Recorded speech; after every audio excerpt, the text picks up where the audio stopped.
नमस्कार भक्तों, जय माँ भद्रकाली, जय महाकाल।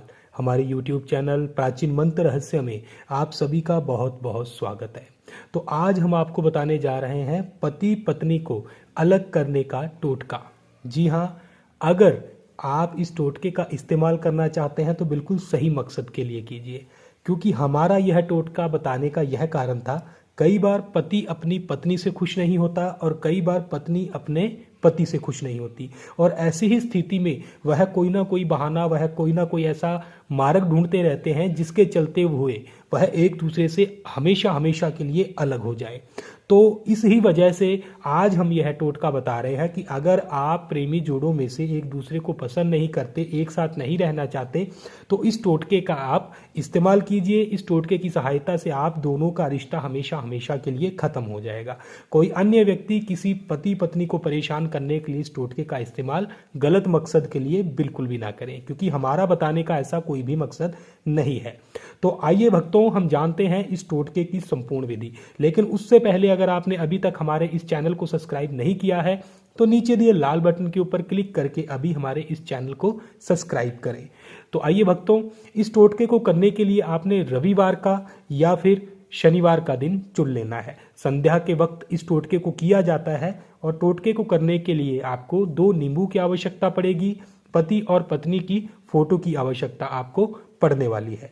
तो आपने क्या करना होगा, सबसे पहले तो आपने इस प्रकार से एक पत्नी की फोटो और दूसरी पति की फोटो आपने ले लेनी है। उन फोटो के नीचे आपने अपना नाम लिख देना है। उसके बाद में आपने 2 नींबू लेने हैं। एक नींबू के ऊपर आपने पति का नाम, उसकी उम्र लिखनी है। दूसरे नींबू के ऊपर आपने पत्नी का नाम और उसकी उम्र लिख देनी है। उसके बाद में आपने क्या करना होगा कि इन दोनों नींबू को आपने इन दोनों की तस्वीर के ऊपर रख देना है। और रखने के बाद आपने क्या करना होगा कि आपने एक इलायची और एक लौंग को लड़के की फोटो के ऊपर, एक इलायची और एक लौंग को लड़की की फोटो के ऊपर आपने रख देना है नींबू के साथ ही। और उसके बाद में आपने थोड़ा थोड़ा सिंदूर ले लीजिएगा। सिंदूर लेकर वो भी आपने इन दोनों की तस्वीर के ऊपर और नींबू के ऊपर अच्छे से लगा देना है। और लगाने के बाद आपको क्या करना होगा कि आपको मंत्र जाप करना होगा। ये देखिए, मंत्र हमने यहाँ पर लिखा हुआ है। इस मंत्र का आपने टोटल 1100 बार उच्चारण करना है, जाप करना है। मंत्र मैं आपको बोलकर भी बताऊंगा किस प्रकार से आपने इस मंत्र का उच्चारण करना है। तो मंत्र रहेगा, ओम ह्री चक्रेश्वरी चक्रधारिणी चक्रवेग कोट ब्रह्मी ब्रह्मी नाम नाम ग्रह उच्चटाय स्वाहा। तो जहां पर नाम लिया हुआ है वहां पर आपने पति और पत्नी का नाम लेना है, और इस मंत्र को आपने टोटल 1100 बार जपना है। तो भक्तों, जैसे ही आपके जाप संख्या पूरी होती है, चाहे यह आप 1 दिन में कीजिए, चाहे आप यह 3 दिन में कीजिए, चाहे आप यह 5 दिन में, 7 दिन में या 11 दिन में, जितने दिनों में भी आप कर सकते हैं, आपने टोटल 1100 मंत्रों का जाप करना है। और जाप करने के बाद आपने क्या करना होगा कि आपने नींबू और इन दोनों की तस्वीर को इसी प्रकार से उठा लेना है। और उठाने के बाद सबसे पहले तो आपने चौराहे के ऊपर जाना है और इस मंत्र को मन ही मन टोटल 11 बार पढ़ना है। चौराहे के बाद में आपने जाना होगा शमशान घाट के आगे। वहां पर भी आपने शमशान घाट के सामने खड़े होकर मन ही मन इस मंत्र को टोटल 11 बार उच्चारण करना है।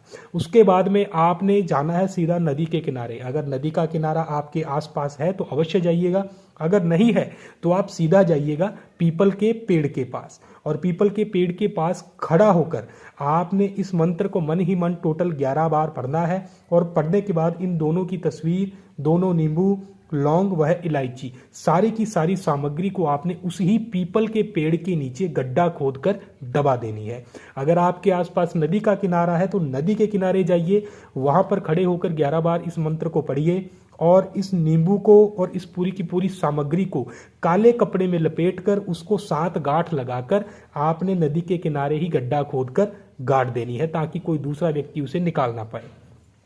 या फिर आप बहते हुए पानी में उसके जल प्रवाह कर दीजिएगा। और इतना ध्यान रखिएगा, गड्ढा जितना गहराई से आप खोदोगे उतना ही अच्छा रहेगा। तो क्योंकि यह जो सामग्री है किसी दूसरे व्यक्ति के हाथ बिल्कुल नहीं लगनी चाहिए और यह खराब होनी चाहिए, क्योंकि जिस प्रकार से यह नींबू इन दोनों तस्वीरों और लौंग यह मिलकर तंत्र क्रिया का बहुत बड़ा उच्चाटन पैदा करते हैं। और जैसे जैसे यह सारी सामग्री वहां पर दबी रहेगी वैसे वैसे ही इन पति पत्नी के बीच में लड़ाई झगड़े शुरू होने हो जाएंगे और कुछ ही दिनों में, कुछ ही समय में यह हमेशा हमेशा के लिए एक दूसरे से अलग हो जाएंगे। तो हमारा बताने का गलत मकसद बिल्कुल भी नहीं है, तो आप भी इसे गलत इस्तेमाल के लिए बिल्कुल भी मत लीजिएगा। अगर आपको इस टोटके से फायदा होता है तो हमें कमेंट करके अवश्य बताइएगा। अगर आपको किसी सहायता की आवश्यकता हो तो स्क्रीन पर दिखाए नंबरों से आप हमें संपर्क कर सकते हैं। धन्यवाद भक्तों। जय मां भद्रकाली, जय महाकाल।